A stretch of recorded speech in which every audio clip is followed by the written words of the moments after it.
Hello and welcome to our channel discovering डियोज। आज हम एक ऐसे डेस्टिनेशन पे आए हैं कि जो यात्रा तो है ही है, लेकिन वो नेचर से भरी हुई। और ये पूरा जो हमारा पूना का व्लॉगिंग है वो गुजराती में होने वाला है। तो बस કેમ છો મિત્રો?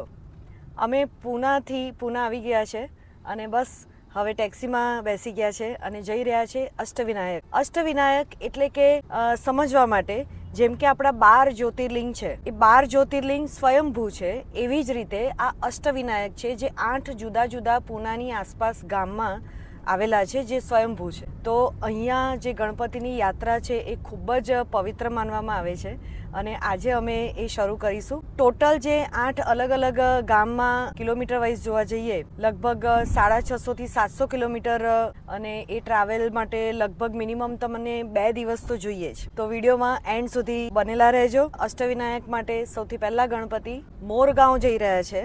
મોરગાંવ પૂનાથી લગભગ 65 કિલોમીટર્સ દૂર છે અને મોરગાંવમાં મોરેશ્વર ગણપતિ છે. મોરગાંવના મોરેશ્વરના ગણપતિ આપણે આવી ગયા છે.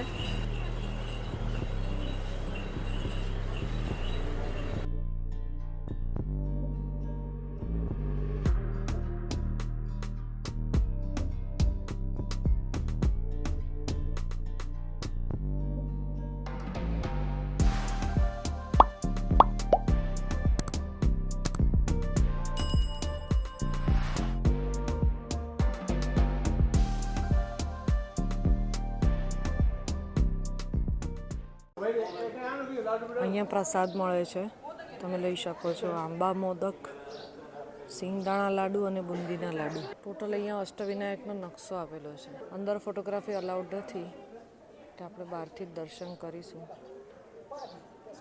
પ્રમોદ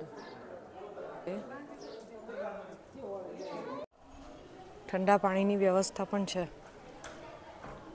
આજુબાજુ નાનું મોટું તમને નાસ્તા કે શાક ભાખરી કે એવું કંઈક મળી રહે, પણ અમે તો સાથે જ લઈને આવ્યા છે.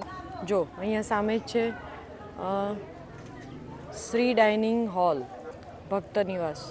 એસી નોન એસી રૂમ બી છે અહીંયા.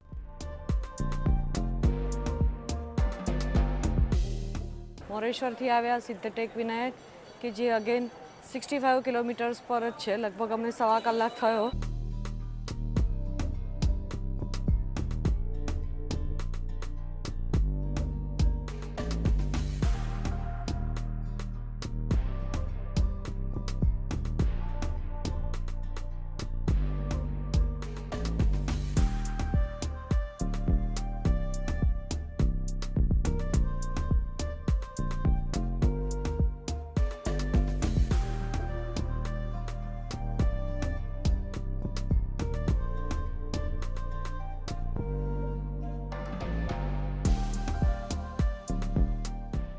જેમ કે અમે સિદ્ધટેકથી દર્શન કરી અને હવે થેઉર જઈ રહ્યા છીએ. વચમાં અમે ઊભા રહ્યા છે. અહીંયા ઓસ્કારવાળી મિસળ, સ્પેશિયલ ચા, વડાપાઉં આ બધું જ અહીંયા મળે છે. ત્યારે અમે ચા પાણી કરવા રોકાયા છે. સિદ્ધટેકથી સિદ્ધિવિનાયકજીના દર્શન કરીને 82 કિલોમીટર્સ એટલે કે લગભગ 2.5 કલાકની આસપાસ અમે અહીંયા થેઉર પહોંચ્યા છે.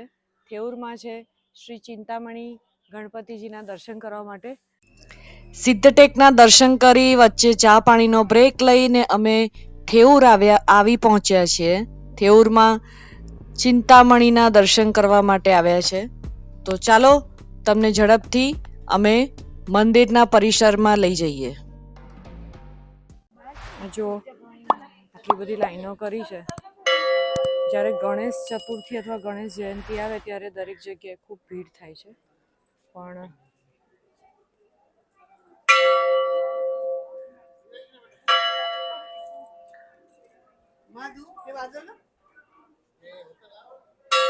અત્યારે એવો કોઈ તહેવાર નથી એટલે ભીડ નથી. દર્શન એકદમ આસાનીથી થશે.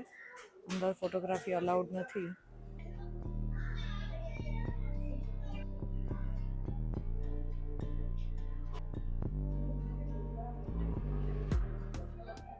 આ બધું રહેવાની વ્યવસ્થા છે અંદર, અને બહાર પણ ભક્ત નિવાસ છે. એટલે તમે ઓનલાઈન તમને દરેક જગ્યાએ આની લિંક મળી જતી હોય છે, એટલે તમે કોન્ટેક્ટ કરીને જો રહેવું હોય તો રહી શક્ય છે. હવે અહીંયાથી અમારા ચોથા ગણપતિ રાંજણગાંવ જઈ રહ્યા છે કે જે મહાગણપતિજીના દર્શન કરવા. તો ચાલો અહીંયાથી પ્રસ્થાન કરીએ. પહોંચી ગયા છે રાંજણગાંવ મહાગણપતિ. આ એનું એન્ટ્રન્સ છે. અંદર ચંપલનું સ્ટેન્ડ છે ને પછી અંદરથી જ જવાનું છે. તત્કાલ દર્શન સેવાના 100 રૂપિયા છે. દર્શન માટે અમારે થોડી લાઈનમાં ઊભું રહેવું પડ્યું અને થોડીક વાર લાગી અમને આ દર્શનમાં. સિનિયર સિટીઝન માટે અલગ વ્યવસ્થા કરેલી છે. લાઈનમાં જતા દ્વાર પાસે અમને આ ચાંદીના પતરા ઉપર મહાગણપતિજીની આરતી જોવા મળી.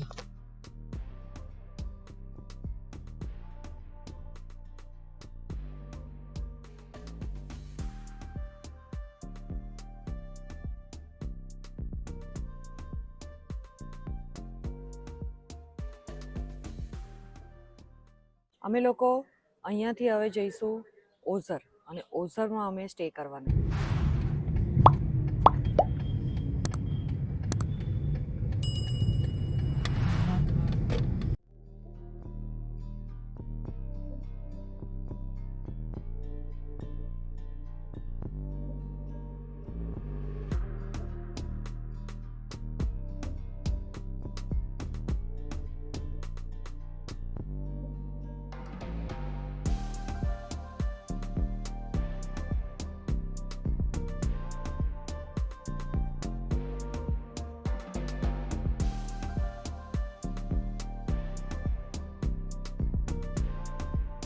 આ ઓઝરનું ભક્ત ભવન 3 છે કે જ્યાં અમે સ્ટે લીધો છે.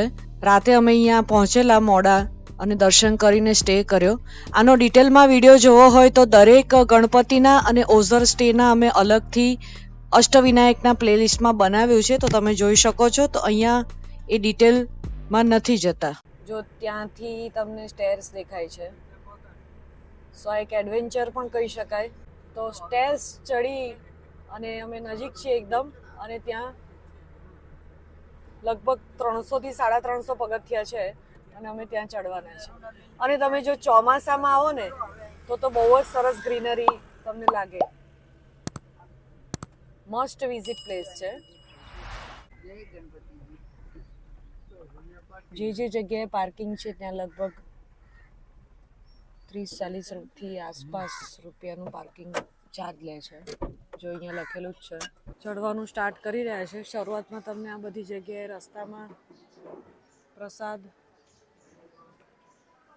આ ટ્રસ્ટનું જ વેણિયાદી ગણપતિ દેવસ્થાન ટ્રસ્ટનું જ પ્રસાદનું કાઉન્ટર છે અને યાત્રી નિવાસ છે. બીજા બધા ગણપતિની એન્ટ્રી કોઈ છે નહીં, પણ અહીંયા ઉપર ગુફામાં છે એટલે અહીંયા એન્ટ્રી ફી છે. આર્કિયોલોજીકલ સર્વે ઓફ ઇન્ડિયામાં અંડરમાં આ આવે છે એટલે ટિકિટ કાઉન્ટર છે અને પર પર્સન 25 રૂપિયા ટિકિટ છે ઇન્ડિયન નાગરિકો માટે, અને વિદેશી નાગરિકો માટે 300 રૂપિયા છે.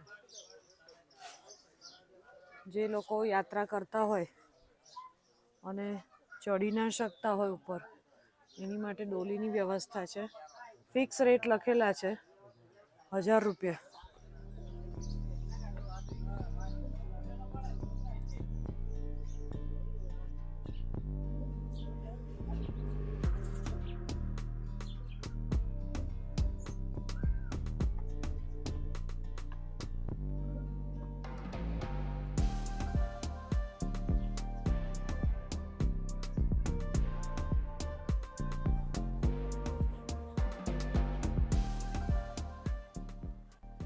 ઉપર પહોંચવા આવ્યા છે. થોડું સાવધાન રહેવું આ લોકો વાંદરાઓથી.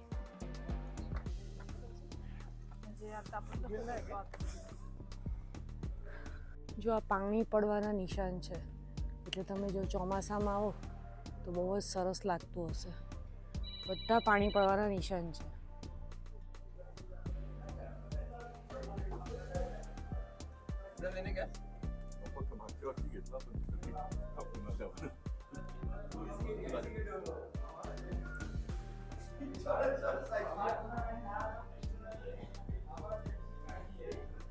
દાદર વર્ષો જૂના છે એટલે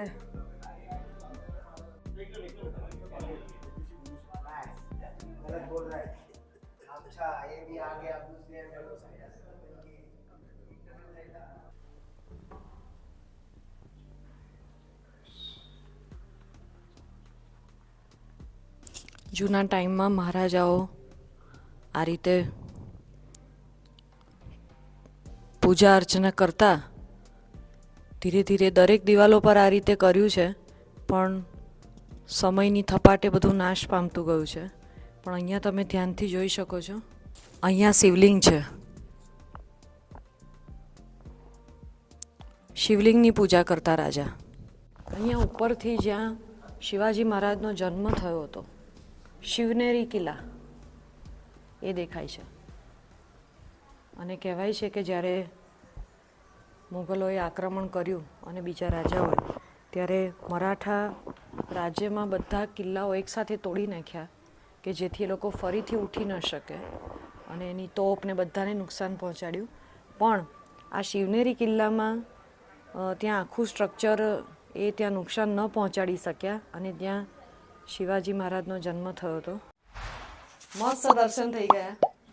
તો હવે નીચે ઉતરવાનું ચાલુ કરીએ છીએ પાછું, જ્યાંથી આવ્યા હતા ત્યાંથી જ. પાલી ગામમાંથી પસાર થઈ રહ્યા છે ગણપતિના મંદિર માટે.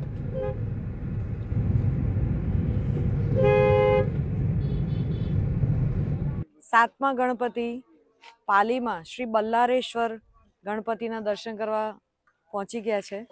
પાર્કિંગ છે, પાર્કિંગ ચાર્જ નથી લેતા, પણ નગર પંચાયત તરફથી ગામમાં એન્ટ્રી લો 30 રૂપિયા જેટલો ચાર્જ કરે છે. ટ્રસ્ટ તરફથી અહીંયા ભક્ત નિવાસ પણ છે. જો AC non AC rooms, hall, dormitory.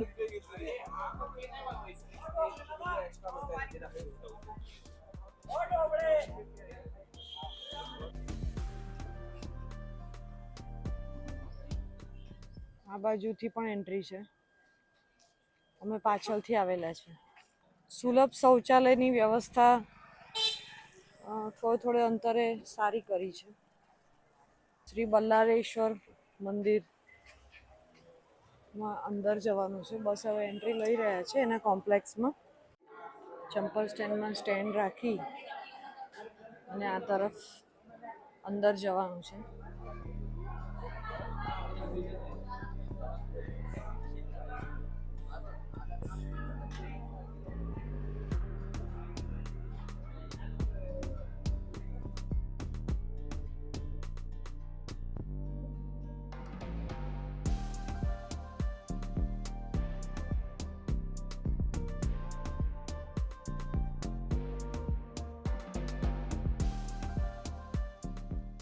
પરંપરા અનુસાર ગુંડી વિનાયકના દર્શન અહીંયા પહેલા કરવા એવું લખ્યું છે. આપણે જઈએ છીએ.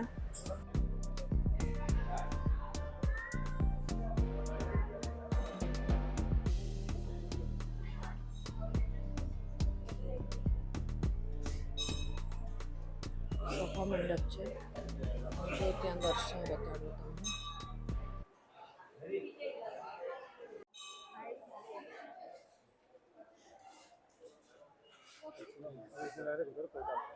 વરદ વિનાયક, અમારા છેલ્લા ગણપતિ વરદ વિનાયક ગણપતિના દર્શન કરવા મહાડ આવ્યા છે, અને લાંબી લાઈન છે. જો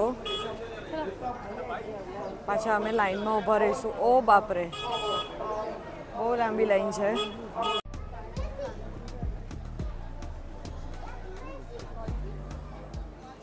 સામે ગામનો રસ્તો છે, ત્યાંથી અમે આવ્યા આ તરફથી. અને બસ હવે અંદર શેડવાળી લાઈનમાં અંદર જવાની તૈયારીમાં.